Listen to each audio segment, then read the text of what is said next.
শুধুমাত্র rubber stamp ছিলাম, বাকি সমস্ত কন্ট্রোল ছিল সুজিত বসুর হাতে, এই দাবি করেছেন পাঁচু রায়। জিজ্ঞাসাবাদে এমনই জানিয়েছেন পাঁচু রায় বলে ইডির দাবি। অধিকাংশ কাউন্সিলরই ছিলেন সুজিত বসুর লবির, তাই বাধ্য হয়েই অয়নশীলের সংস্থাকে টেন্ডার দেওয়া হয়েছিল। দক্ষিণ দমদম পুরসভায় দুর্নীতি নিয়ে এই দাবি করেছেন তৎকালীন চেয়ারম্যান পাঁচু রায়। ইতিমধ্যেই পাঁচু রায়কে ইডির তরফে জিজ্ঞাসাবাদ করা হয়েছে। আর কি তথ্য জানা যাচ্ছে বিস্তারিত বলবেন প্রকাশ সিনহা, রয়েছেন আমাদের সঙ্গে। প্রকাশ, দেখো, আজকে যখন সুধীর ঘোষকে কোর্টে তোলা হয় এবং এই মামলার শুনানি শুরু হয়, তখন ইডির তরফে চাঞ্চল্যকর দাবি করা হয়।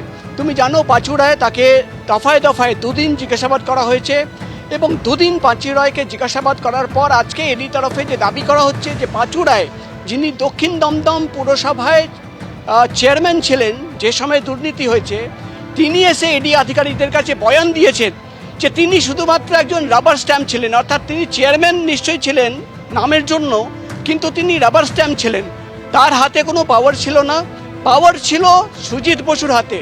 যেহেতু বেশিরভাগ কাউন্সিলররা 16 থেকে 17 জন কাউন্সিলররা সুজিত বসুর লবিতে ছিল, তাই জন্য তারা যেটা চাইতো সেটাই আমাকে করতে হতো। অর্থাৎ পাঁচু রায় পুরো দায় কিন্তু এড়িয়ে যাচ্ছেন এবং পাঁচু রায় ইডিকে যে বয়ান দিয়েছেন সেখানে কিন্তু দুর্নীতির পেছনে যে কারণ সেটা কিন্তু সুজিত বসুর দিকে দেখাচ্ছেন।